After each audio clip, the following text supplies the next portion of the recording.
42 strikes with a heavy iron wheel.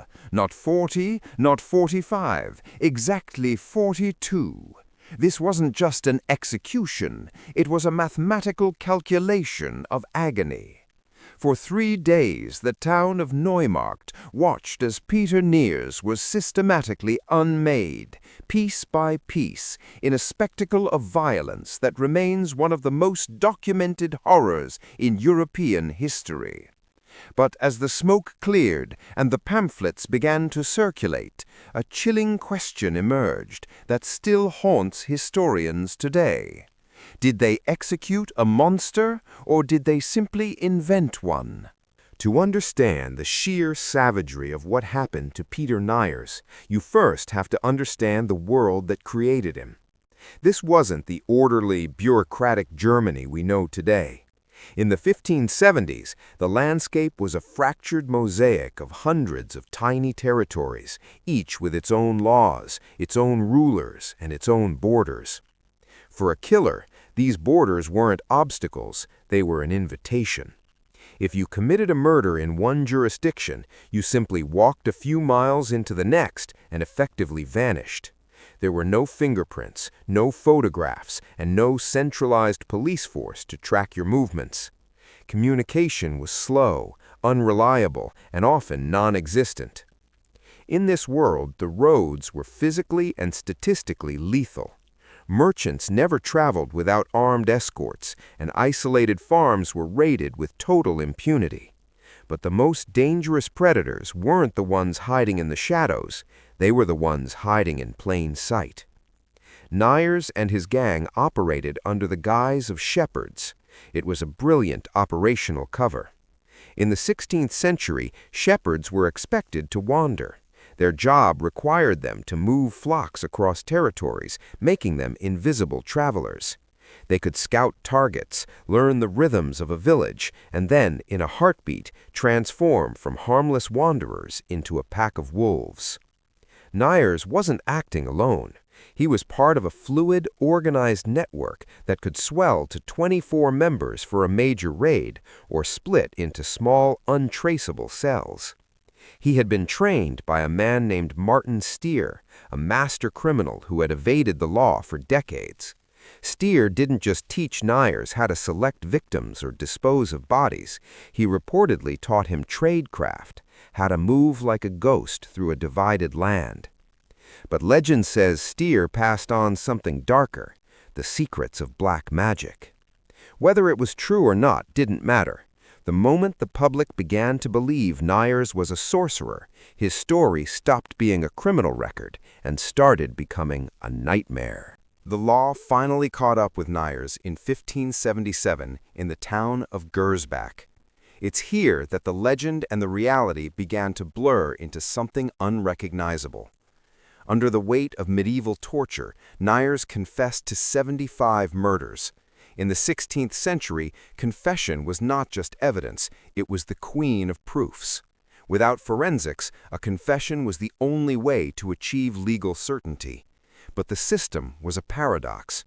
Jurists knew pain could force a lie, so they required the accused to repeat their confession a day later, freely. It was a hollow safeguard. Everyone knew that if you recanted, you were simply sent back to the rack. Niers should have died then, but he managed an impossible escape. How? To the people of the time, the answer was not incompetence, it was magic. Contemporary ballads claimed he possessed a sack of enchanted items that granted him invisibility. When he was finally recaptured 4 years later at an inn in Neumarkt, the stakes had shifted. He was no longer just a bandit, he was a monster who had cheated death and God. This time, the torturers had expectations. They weren't looking for the truth of 75 murders, they were looking for the fulfillment of a legend. The results were staggering. Under fresh rounds of agony, the count jumped from 75 to 544 victims. Mathematically, that meant Niers would have had to kill one person every 3 days, without exception, for 4 straight years. While not physically impossible, it moves the story into the realm of the supernatural. Even more chilling were the new allegations of black magic, claims that he had murdered 24 pregnant women to use fetal remains for rituals. These details were perfectly calibrated to the fears of the brewing witch hunts. The pamphlets weren't reporting facts, they were selling a sensation. They were transforming a man into a demon to justify the unimaginable cruelty that was about to follow. On the first day of his 3-day odyssey of pain, the executioner used glowing, heated pincers to tear strips of flesh from Niers' body, not from one spot, but from his arms, his legs, and his torso.